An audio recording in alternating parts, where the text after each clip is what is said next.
Han pasado 10 años desde la aprobación de la Ley de Matrimonio Civil. ¿Cuál ha sido el impacto que ha tenido en la ciudadanía esta nueva normativa legal?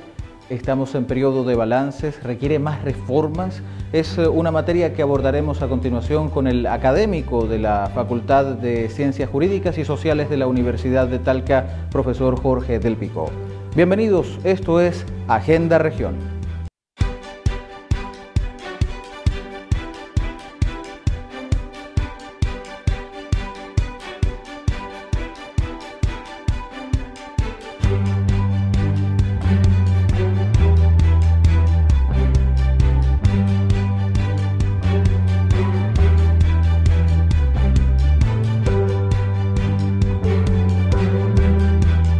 Gracias por acompañarnos en sintonía de Campus TV, la televisión digital de la región del Maule, y por supuesto también a nuestro invitado, profesor Del Picó. Bienvenido a Agenda Región. Muchas gracias, José, por la invitación. Es un agrado estar acá. Muchas gracias a ustedes por darse el tiempo y poder abordar esta temática de altísima importancia para la ciudadanía. Y en este mismo aspecto, ¿qué ha significado para Chile la aprobación de la nueva Ley de Matrimonio Civil que data del año 2004? Bueno, lo primero es que la ley ya tiene 10 años. Ya estamos a 18 de noviembre y la ley está cumpliendo exactamente 10 años desde su entrada en vigor. Ley extremadamente importante porque, como algún colega alguna vez decía, en distintas ramas del derecho las personas pueden o no ser tocadas por la ley, pero en materia de derecho a familia nadie se escapa en el buen sentido de la palabra o en el mal sentido de la palabra. Todos tenemos a alguien que se ha casado, cercano, todos tenemos algún familiar que ha tenido problemas conyugales, que ha derivado en un término del matrimonio. Todos hemos tenido muy cerca a alguien que ha vivido el problema social y humano de las rupturas matrimoniales. Por tanto, no es un tema ajeno para nadie. Y el año 2004, después de muchísimos años de tramitación, se aprobó una ley nueva de matrimonio civil que vino a reemplazar una ley que ya, fíjese usted, José, tenía más de 100 años de vigencia. Y usted entenderá que entre el siglo XIX y fin del siglo XX, los cambios en materia de pareja, tal como en otras realidades humanas y sociales, no eran menores. En este mismo aspecto, para contextualizar un poco a nuestra teleaudiencia, ¿cuáles son los aspectos que destaca esta nueva normativa? Bueno, la Ley de Matrimonio Civil del 2004, como el nombre lo indica, es una ley que regula el matrimonio civil entre dos personas, un hombre y una mujer, como lo indica la propia ley. Las relaciones de pareja en general no interesan al derecho, no interesan al Estado.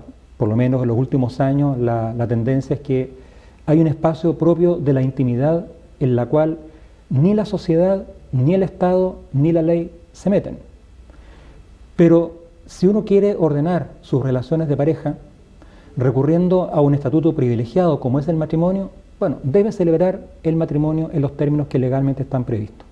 Usted trabajó durante el periodo previo a la aprobación de esta nueva normativa legal como asesor del ministro de Justicia, en aquel momento el ministro José Antonio Gómez y posteriormente el ministro Luis Bates. En este mismo aspecto, ¿pudo conocer directamente todo el trabajo que se ha venido desarrollando para la aprobación de la misma que sucedió hace 10 años, como usted bien mencionaba?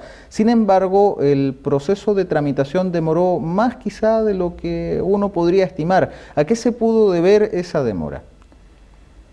Bueno, es efectivo. La verdad es que luego de concluida la transición política y ya restaurado el régimen democrático, a los pocos meses se presentó el primer proyecto de nueva ley de matrimonio civil que apuntaba fundamentalmente al problema más visible que estimulaba la dictación de una nueva ley. ¿Cuál era este? El régimen jurídico que regulara las rupturas matrimoniales, concretamente el divorcio. Lo que motivó fuertemente a debatir, a tramitar una nueva ley de matrimonio civil fue en gran medida que el país, la sociedad, debió enfrentarse al problema que, ya lo indicaba al empezar nuestra conversación, al problema que implicaban las rupturas matrimoniales en el seno de las familias chilenas.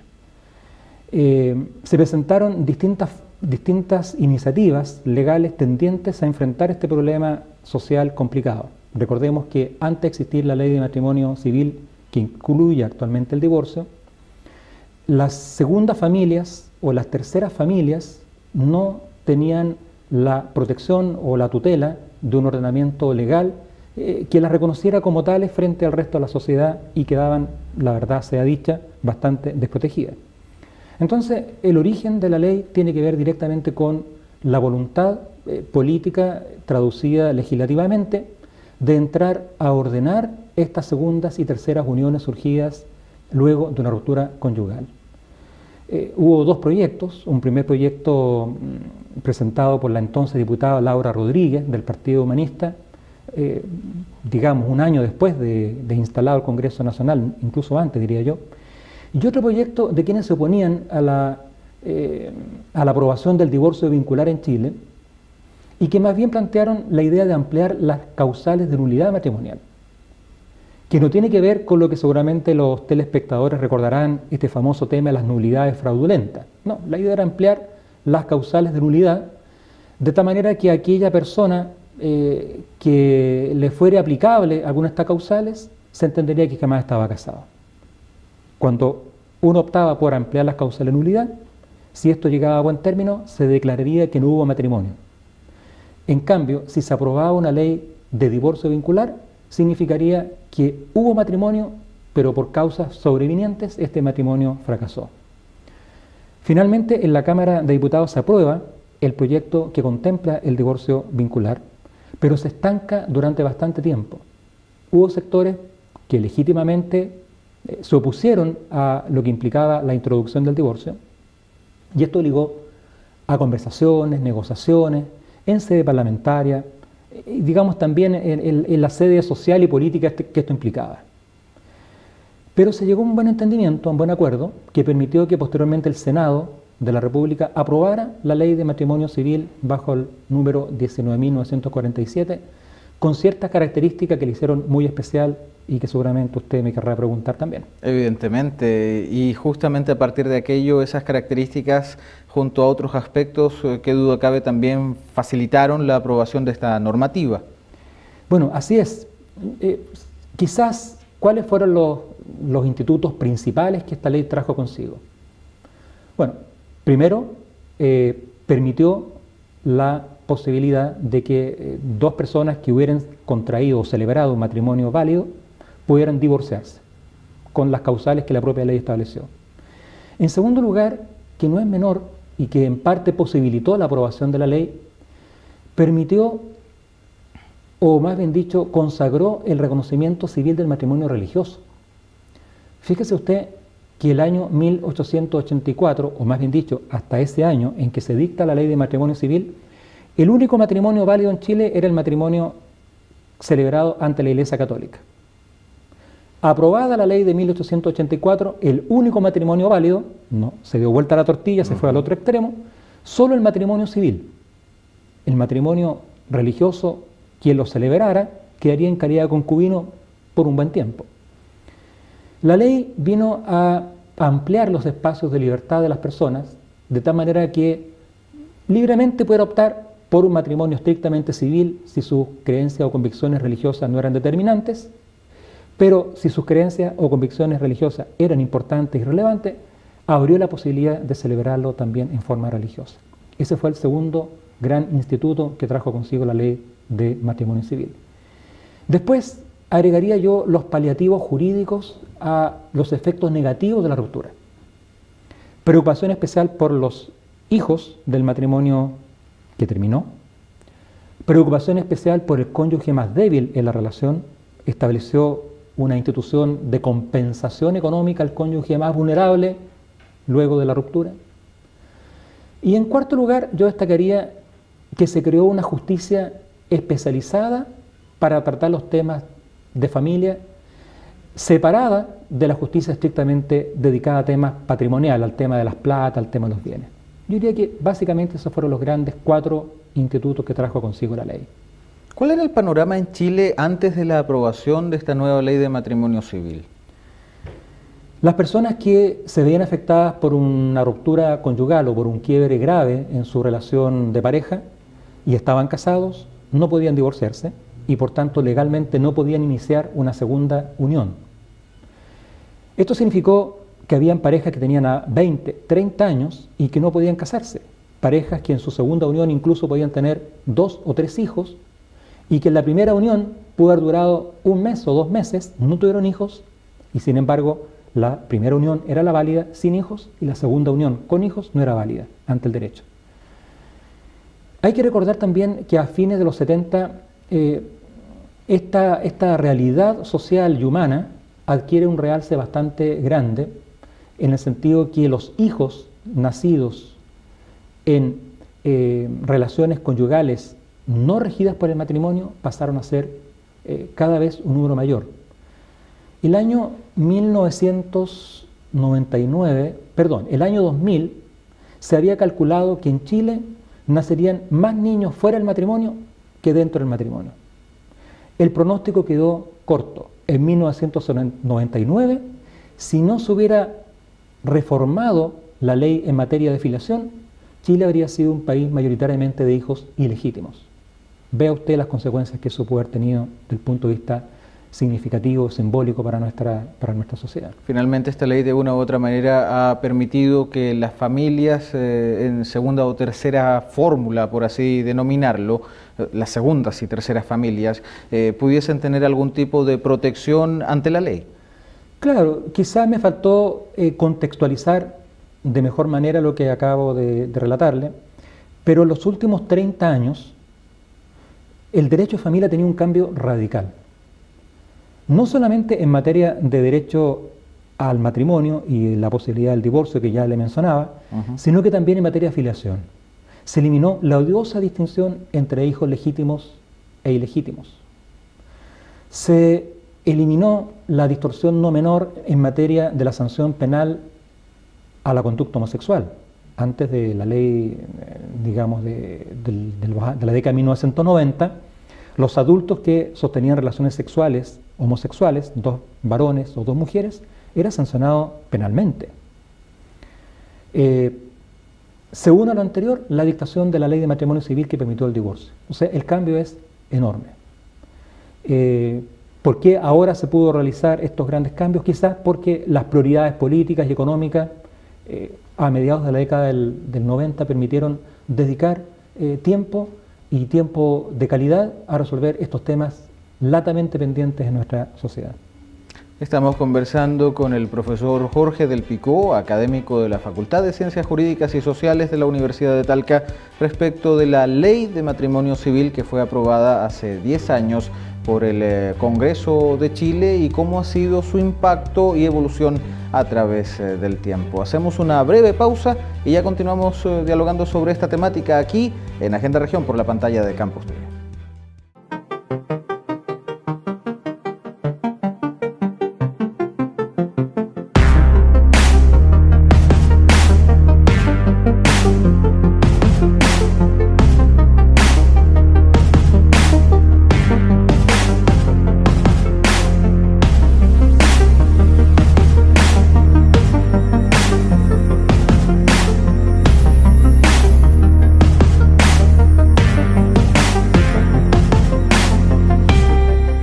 Ya estamos de vuelta con más Agenda Región, como de costumbre, a través de la pantalla de Campus TV. Nos acompaña en esta ocasión el académico de la Facultad de Ciencias Jurídicas y Sociales de la Universidad de Talca, profesor Jorge del Picó. Estamos abordando una materia altamente trascendental para la ciudadanía, para la opinión pública, como es el caso de la Ley de Matrimonio Civil, que recientemente ha cumplido 10 años desde su aprobación. ¿Cuál podría ser el balance a priori que se puede efectuar respecto de este marco legal, profesor del Picó? Bueno, yo diría que lo primero que hay que destacar es que la ley vino a llenar o a satisfacer una necesidad social largamente postergada. Eso está fuera de toda duda. La necesidad de regular la situación de las parejas luego de una ruptura conyugal, sin lugar a dudas se logró. Podrá criticarse si fue menos amplia, menos o más amplia, pero yo creo que cumplió su propósito. En segundo lugar, yo diría que tal como se vaticinaba por parte de los especialistas, creo que también yo participé de esa perspectiva. Aquí muchos agoreros dijeron va a venir una avalancha de divorcios, la sociedad chilena se va va a cambiar radicalmente. La verdad es que no fue así. La verdad es que efectivamente los primeros 3, 4 años hubo un número importante de demandas, pero tuvieron que ver con la acumulación durante muchos años de parejas que no habían solucionado su situación personal. De hecho, los matrimonios han seguido aumentando, los divorcios se han mantenido estables en el tiempo y en la actualidad yo creo que lo que se discute es cómo perfeccionar las normas de la ley en 4 o 5 aspectos que quizás podríamos también abordarlo. ¿Cómo cuáles, por ejemplo, profesor? Bueno, yo creo que la ley estableció el divorcio por mutuo consentimiento, divorcio unilateral y divorcio sanción o divorcio por culpa imputable a uno de los cónyuges. La mayor parte de la doctrina sostiene que el divorcio sanción o por culpa, aparte de ser de difícil aplicación por la prueba, genera varios problemas anexos no menores. Mantener la situación de conflicto entre los cónyuges, ventilar asuntos de la intimidad para que los conozca quienes no tienen por qué conocerlo, afecta la situación posterior de la familia, especialmente a los niños, porque piensa usted que aquí hay que declarar una causal de culpa, infidelidad, violencia, alcoholismo, drogadicción, por citar algunas, incitación a la prostitución. La verdad sea dicha que, siguiendo el espíritu del legislador, es mucho mejor considerar que el divorcio es un mal menor. Y en tal sentido, lo mejor es establecer que, cumplido que sea el cese de la convivencia durante un lapso prudente, basta ese argumento para ir a solicitar el divorcio o a demandar el divorcio.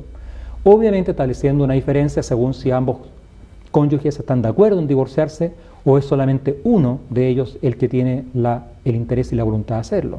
Esa es la distinción que hace la ley, exigiendo para tal efecto una diferencia entre 1 año o 3 años. 3 años unilateral, 1 año cuando hay acuerdo. Pero el divorcio por culpa es complicado y yo creo que ahí hay una tarea pendiente. Quizás una segunda tarea pendiente es perfeccionar la compensación económica, que es un instituto creado pensando en beneficiar al cónyuge que se encontrare en una situación más desmejorada al concluir el matrimonio, especialmente cuando se ha dedicado a las labores del hogar, a cuidar a los hijos en beneficio de la familia y de la pareja. Ahí hay un par de detalles que resolver, no menores, que creo que ameritan una mejoría. Hay temas pendientes que son materia de un profundo debate. Así, por ejemplo, el matrimonio religioso, algunos lo cuestionan. En mi opinión personal, creo que es un logro mantenerlo, haberlo aprobado y mantenerlo, porque los espacios de libertad hay que mirarlos también en el sentido, aunque uno no le parecieran bien, a mí me parece bien. Quien quiera casarse por la religión evangélica, por la religión católica, por la Iglesia de Jesucristo de los Santos de los Últimos Días, o por una comunidad budista, el derecho chileno se lo permite. Ese es su ámbito de libertad. Usted cásese como le parezca mejor. El derecho se lo reconoce, cumpliendo ciertos requisitos. Bueno, ese es un tema que se ha planteado también en términos de debate. Se ha planteado, y este quizás es el gran tema que probablemente va a motivar otras inquietudes, y si en su minuto quiere conversarlo lo podemos ver en detalle porque de por sí es un tema mayor. ¿Quiénes pueden celebrar matrimonio en Chile? El artículo 102 del Código Civil dispone entre un hombre y una mujer. Se ha planteado, bajo el rótulo de, entre comillas, matrimonio igualitario, la posibilidad que 2 personas del mismo sexo puedan celebrar también matrimonio. Ese es un debate abierto. En gran medida, esta demanda de la comunidad homosexual en nuestro país durante ya bastante tiempo, especialmente después de aprobada la Ley de Matrimonio Civil 2004, ha determinado sucesivos proyectos de reconocimiento de la convivencia, que no es lo mismo que un matrimonio.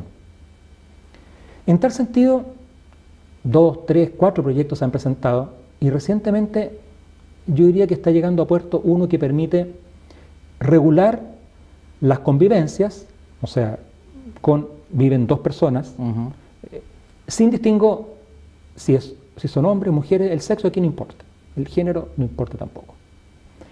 Esto permite que el Estado le otorgue una suerte de, como lo desea, lo anhela la comunidad gay, lésbica, tener un reconocimiento de que su relación de pareja no es objetada por la sociedad a través del Estado, pero distinguiéndolo del matrimonio que tiene otros fines distintos. En Chile no está penalizado y tampoco, creo yo, debe discriminarse la vinculación entre dos personas del mismo sexo. Ese no es un tema actualmente en debate. Al contrario, se sanciona la discriminación por parte del Estado de formas distintas de encarar la relación de pareja. Pero el matrimonio sigue teniendo una relación muy fuerte, a menos que se cambien las bases, con la procreación, con la educación de la prole, con un proyecto de vida centrado fuertemente en la conformación de una familia que tiene que ver con los hijos principalmente. La institución del matrimonio sigue siendo una figura enraizada en la estructura cultural de nuestro país. Y en este mismo aspecto, profesor Del Picó, dadas las recientes conversaciones y diálogos en torno a las uniones civiles, el matrimonio igualitario, en este caso, ¿la ley de matrimonio civil también aplica para relaciones de parejas del mismo sexo? No. La ley de matrimonio civil expresamente se ocupa del matrimonio civil en los términos de la definición que el Código Civil entrega. Entre un hombre y una mujer. Entre un hombre y entre una mujer. Esa es la... Tiene ciertos elementos fundamentales en la definición que, al margen de si uno está de acuerdo o en desacuerdo, en el hecho el Tribunal Constitucional ratificó lo que es lógico, la ley establece que es entre un hombre y una mujer, no admite discusión. Habría que cambiar la definición legal para que pueda celebrar matrimonio válido un hombre y una mujer. Pero no es solamente la diversidad de sexo lo que aparece con una base moral que pudiera ser discutible, porque religiosa, después de la aprobación de la ley de culto en el año 1999, no se puede alegar argumentación fundamental religiosa en estas materias, pero sí moral. Claro, sí, que para llegar a ser ley de la República tiene que ser sancionada jurídicamente, que es otra dimensión de la normatividad que afecta a las personas. ¿Cree usted necesaria una reforma a la ley de matrimonio civil a 10 años de su aplicación? Yo creo que sí. Creo que hay que hacer un distingo claro, por ejemplo, eliminar el divorcio o sanción. Creo que en el caso del divorcio por mutuo consentimiento, cuando no hay hijos, no debiera haber un plazo tan excesivo como el que actualmente hay. Creo que se debiera facilitar, en el caso del divorcio unilateral, algunos trámites excesivos que permanecen. Lo que a mí no me agradó en su minuto la ley es que no hubo distingo según si hubieran hijos o no. Lo que justifica la prevención y la mayor relevancia social otorgada al matrimonio tiene que ver estrictamente con los hijos. Por lo tanto, debió haberse establecido una diferenciación según si hubieran o no hijos que hubieran nacido durante la vigencia del matrimonio. Un tema altamente relevante es saber si la ciudadanía ha logrado percibir la necesidad de cambios o, en su defecto, el impacto que ha logrado tener para la vida misma esta ley de matrimonio civil. Yo creo que la ciudadanía percibe que progresivamente el derecho se va ajustando a las reales necesidades sociales. El derecho va un poquito a la retaguardia, a la saga de los cambios sociales, eso no hay que negarlo. Tampoco es malo, porque permite asentar con mayor madurez esos cambios. Sin embargo, como le indicaba hace un momento atrás, hemos sido testigos durante más de 2 décadas de profundos cambios y yo creo que la ciudadanía los percibe y gratamente. Creo que la eliminación o la igualación de los hijos al margen del origen matrimonial de los padres, sin lugar a dudas, es un avance y la gente lo percibe. Y en materia de nuevo ordenamiento de las parejas luego de un divorcio también lo percibe favorablemente. No hay nadie que no esté ajeno a este problema. Esa es la realidad. Y quizás me faltó decir algo relevante. No es el divorcio el que viene a terminar la relación de pareja. El divorcio o la sentencia de divorcio es, haciendo el símil, una suerte de certificado de defunción de algo que ya está muerto, lamentablemente muerto. La relación de pareja que va al matrimonio y desafortunadamente fracasa, porque es un fracaso, yo creo que nadie está contento si alguien fracasa en el matrimonio, es anterior al divorcio. El divorcio es la sanción jurídica. El divorcio es el certificado de defunción de una muerte que ya ocurrió.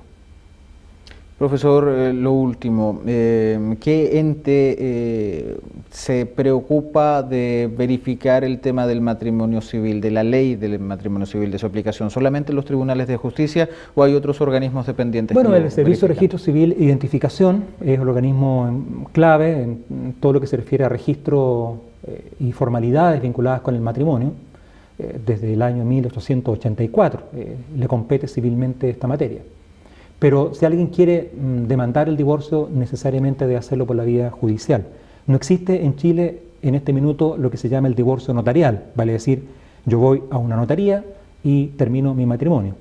Entre otras razones porque la disolubilidad que los hechos contempla en la ley de matrimonio civil solamente opera por la acción de un tercero. Los cónyuges no pueden disolver su propio matrimonio. Es un tercero el que declara terminado o disuelto el matrimonio. Profesor Del Pico, muchas gracias por estar con nosotros y clarificarnos esta importante temática a 10 años ya de la aprobación de la ley de matrimonio civil en nuestro país. Muchas gracias a usted, José, y a los telespectadores por su paciencia. El profesor Jorge Del Pico, académico de la Facultad de Ciencias Jurídicas y Sociales de la Universidad de Talca, que estuvo con nosotros analizando esta importante temática para la opinión pública, la ley de matrimonio civil que recientemente estuvo conmemorando 10 años desde su aprobación legislativa. Les invitamos a que sigan en sintonía de Campus TV, la televisión digital de la región del Maule, para que accedan a nuestros contenidos en www.campustv.cl y por supuesto sus aportes y opiniones que son bien recibidas a través de nuestras redes sociales, como es el caso de Facebook y Twitter. Nos reencontramos en un próximo capítulo.